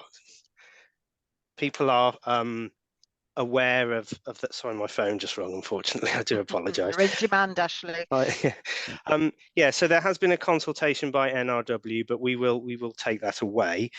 In terms of the cardboard issue, we fully appreciate there have been problems over the summer with our collections. That has been principally down to recruiting staff more than anything. It has been a real problem in the north, getting people in to actually work for our service. That has improved drastically now. We are actually getting more people applying for jobs. We had like over 20 applicants for one, which was just, I was amazed about, because we were lucky to get 2 not too far back. So things are certainly improving. There are still a few outstanding issues that we're aware of, and we are addressing them as quickly as we possibly can. In terms of cardboard, now we can provide people with more cardboard boxes, as in the blue boxes for cardboard at the curbside. And we do now ask that people do basically rip it up so that it can go in a box before we collect it. And whilst we do on occasions, we don't collect side cardboard anyway, because it's very problematic in terms of clogging up the Rome-equipped vehicles that that we use. And it also, if we collect too much on that basis, it will just fill the lorry up. So we do have to insist that it is put into the blue boxes, but we will provide more on request.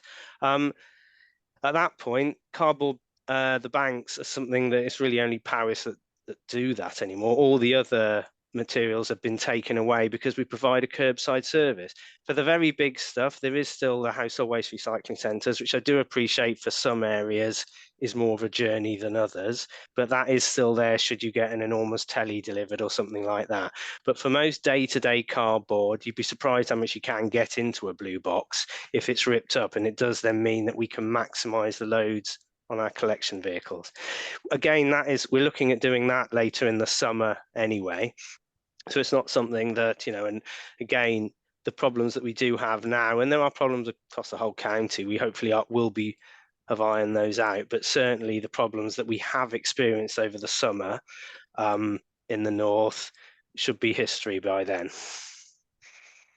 Okay, thank you for that, Ashley. Okay. I haven't got any more hands up. Matt, can I ask you some questions about Appendix 6, some of the savings that are on there but aren't on this page here? Yeah, certainly. So I've got a concern about the proposal to charge for post-16 transport. And I wonder if you can sort of tell us something about the thinking around that, because I am concerned. I'm aware, obviously, a lot of Powys teenagers travel out of county and pay their own transport to go to sixth forms outside of the county, but that's not an option for everybody. And I'm concerned that that's discouraging our young people from gaining a further education. Yeah, so you'll see, Chair, it's down for, or to be considered for 25, 26, 200,000. Obviously, charging for post-16 transport is non-statutory, so that's obviously why it sort of came forward. And potentially, well, there's 2 options: we either charge or potentially discontinue that service. But we would have to consult for 12 months before that would go through, hence why it's being considered. But I'll bring John in, because potentially there could be other options that we could consider instead of going down this route. So if I bring John in, Chair. Like I said, I appreciate they're not in this year, but they're on that page, aren't they? Yeah. Thank you, John. I'd like to hear from you. Yeah, thanks, Chair. As Matt said, there's a number of different facets to post-16. It's non-statutory, so there are the learners that we transport within county to attend their high school A-level provision, for example. Then there are those who travel out of county to go to a different education establishment. And then there's the bit in the middle where we transport learners between schools. At this moment in time, we are only considering the non-statutory from home to their education establishment. And so there's an option around, do we make a charge or do we not provide the service for post-16 learners? Now, I appreciate that comes with its challenges, because there's a high number of learners in Powys that already travel out of county, and they either receive discounted or free travel to their chosen college.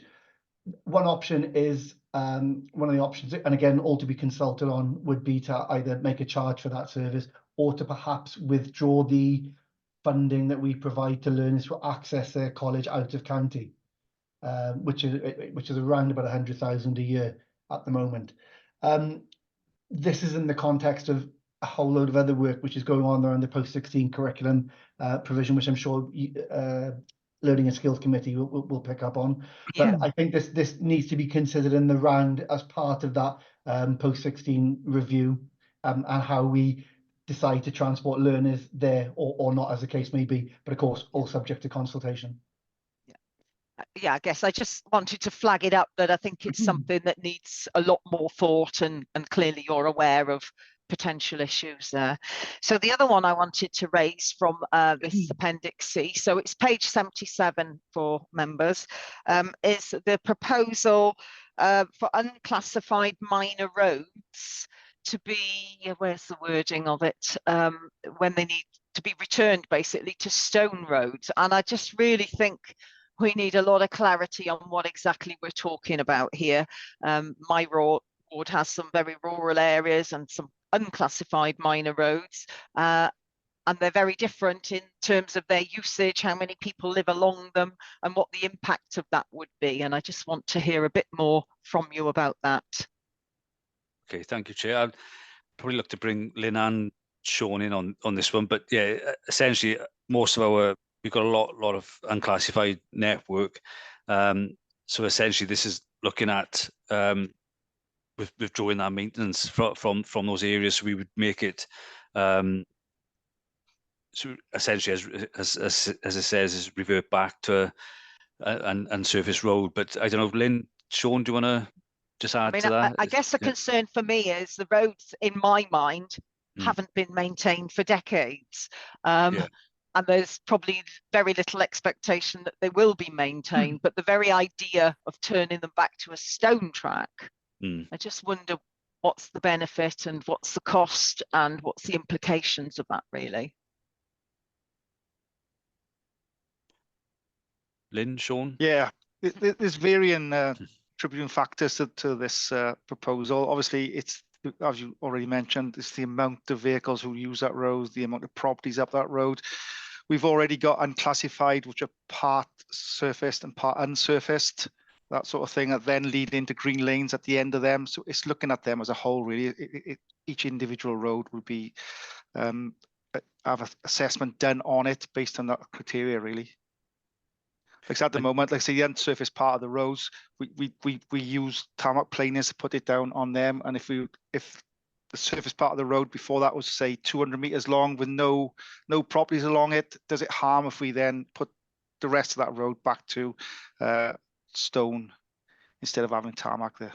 And I think if it's okay, Chair, this just came in my mind now, and when we had a chat as an HTR team, this is not going out for carte blanche now and just ripping up all unclassified roads in one go. I think Lynn raised a valid point there, as and when as part of the maintenance program, we identify these areas that are sort of going off, that's when it would be considered. So hence why there's not a massive saving with it. It'd just be a gradual sort of drip feed approach. So just to be clear, we're not going out and just ripping all unclassified roads up. Well, I'm obviously very pleased to hear that, but the £20,000 saving a year really did an indication that it wasn't going to be a major works job. But it does say in the text that these unclassified minor roads are 50% of the network.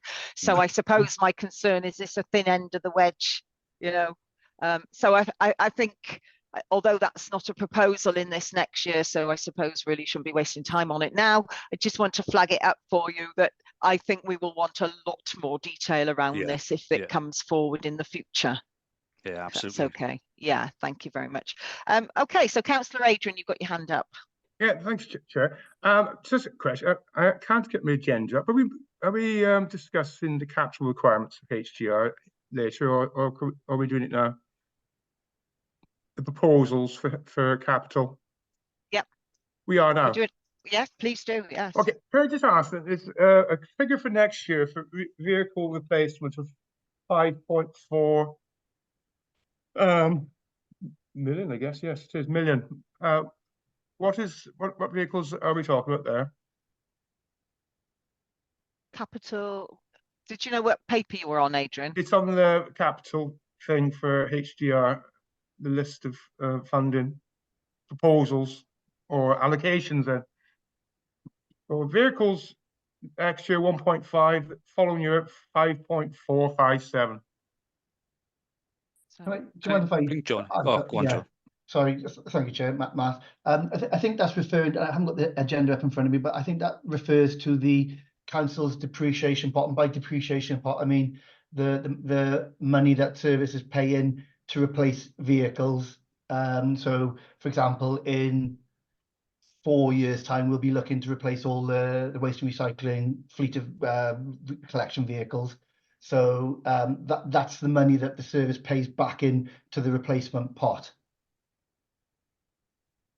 So we build up a capital fund to then go out and purchase the next iteration of our vehicles.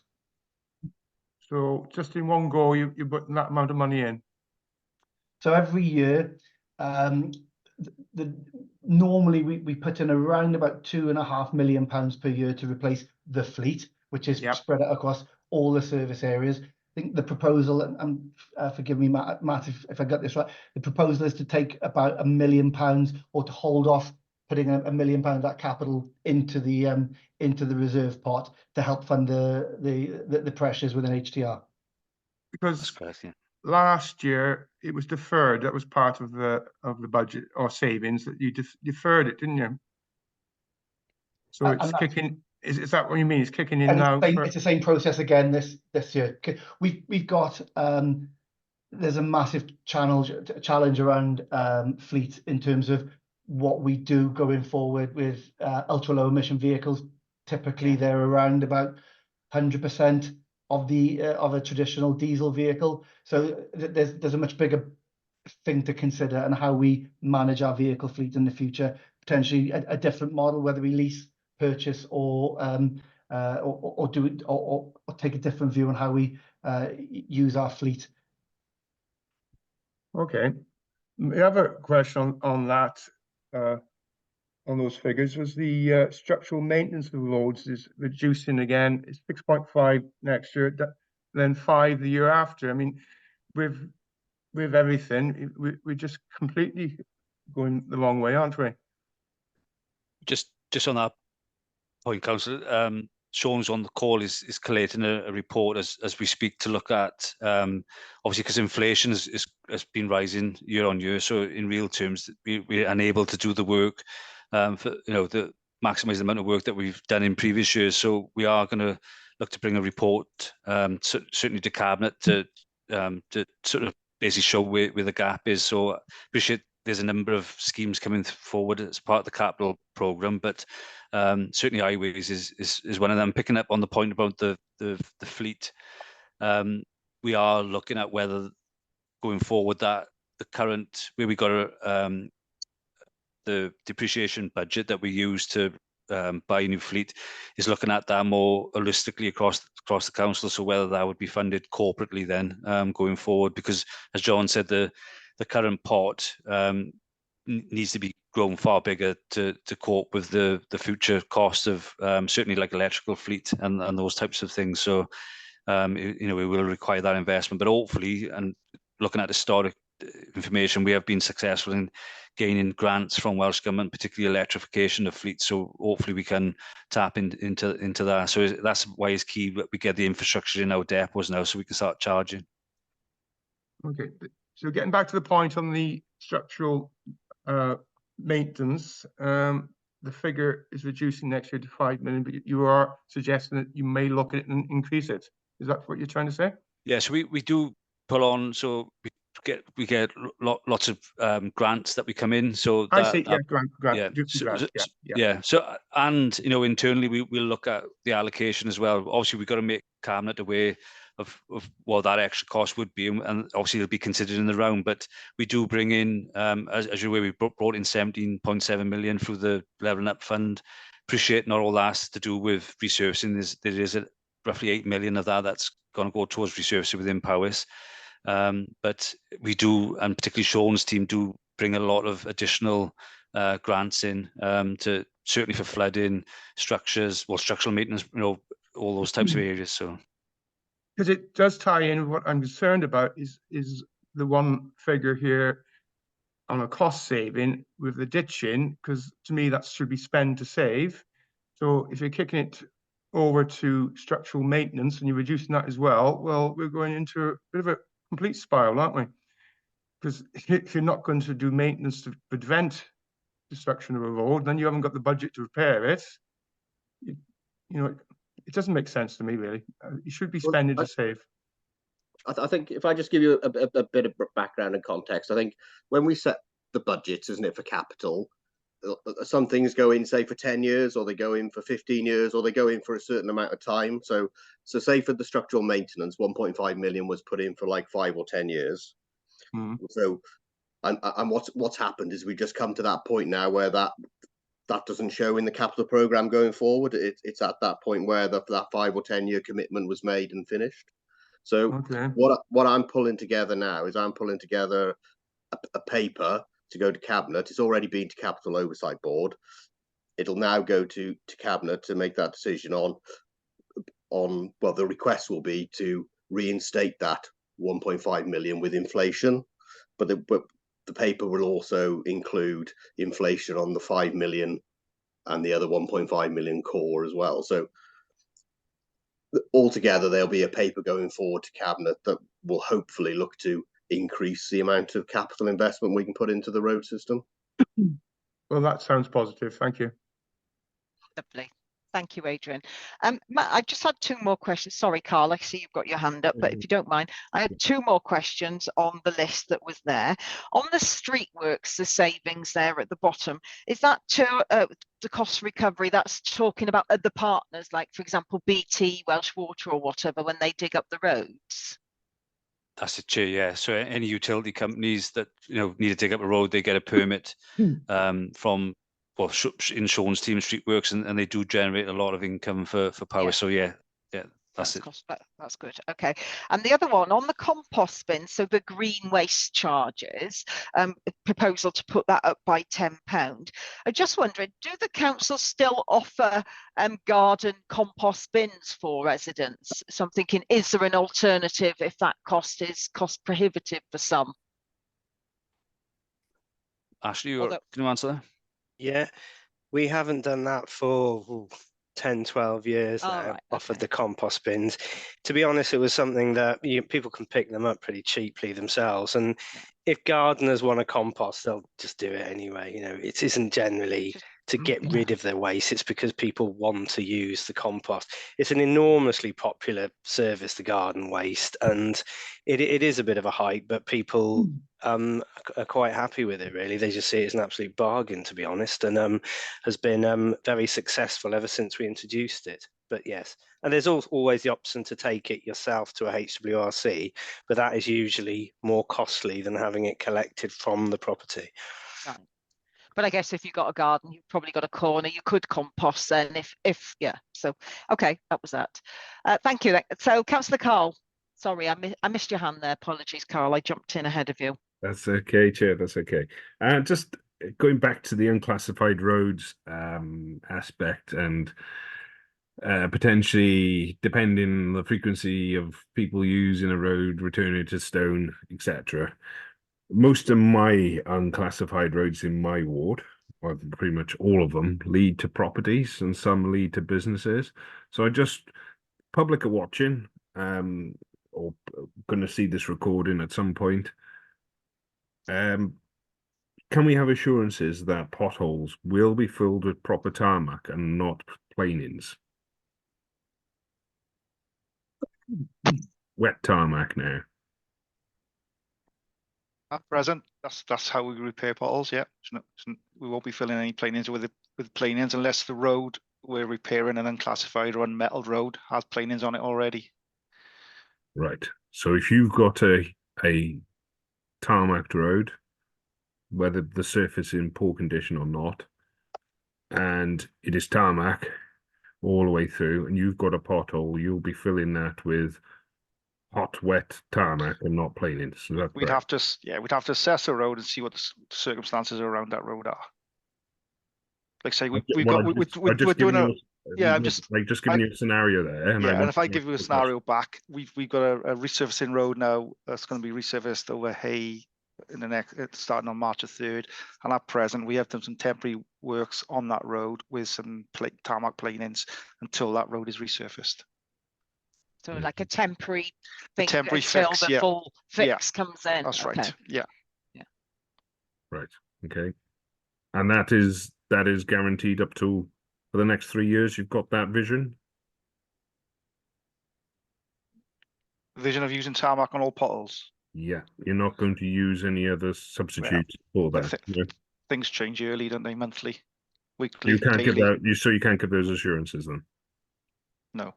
Right. Thank you, Chair. Okay, thank you. Oh, right. I've just had a message that Brian Davis needs to give his apologies. So it's a little bit late, but we'll add his apologies to the agenda. Committee, have you got any further questions for our officers here? I've got no further hands up. Oh, yep. Councillor Carl, come back. Yes, Chair. On the top of page 161, there's a £10 million capital receipt. I just wanted to ask Jane, how will that be found, please? Putting my mute off. The 10 million capital receipt is a target. It is based on the work that we're proposing to do around sustainable powers and place-based planning. We anticipate we will be releasing some more properties, and that is the target that's been set to contribute to the capital programme. That in itself will help us to prioritise our capital investment across the council. It will also help us to keep our borrowing within affordable, prudent and sustainable limits going forward as well. So it's a target figure. It is not specific to any particular items at this point in time, but that will be developed as we move through that process. I think in terms of the capital programme itself, we have included in the programme £4 million worth of capital receipts. And in terms of next year's budget, those capital receipts are already banked. So we're not at any risk of not achieving that level of capital receipts to fund the programme next year. But the 10 million target is what is being set for the future years. Okay. It's my belief that only farms can generate that amount. We have various assets, don't we, across the council? So we would be looking to see which of those can be released across all of our assets to deliver on capital receipts. Interesting. Interesting. Watch this space, ladies and gentlemen. Thank you. Okay, Councillor Adrian. I think Carl's hinted at what I was concerned about, the 10 million. Well, it's 50 million over 5 years and what the target's going to be. So I'll leave it at that. Thank you very much. Okay, lovely. Thank you, Adrian.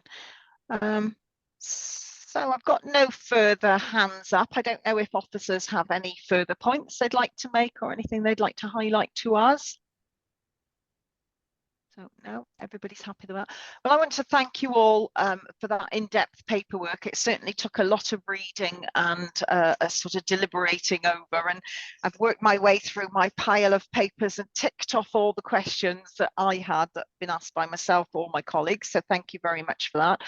I found it very useful that you put in those proposals ideas that you're formulating for the future years, because I think it's important we have early sight of those so that we can work with you to raise concerns, of where we need more information going forward. So I thank you for that as well. If we've got no further questions, I think that brings that part of the agenda to the end. No. Okay, all quiet. So thank you very much to all the officers and portfolio holders for joining us in this meeting today.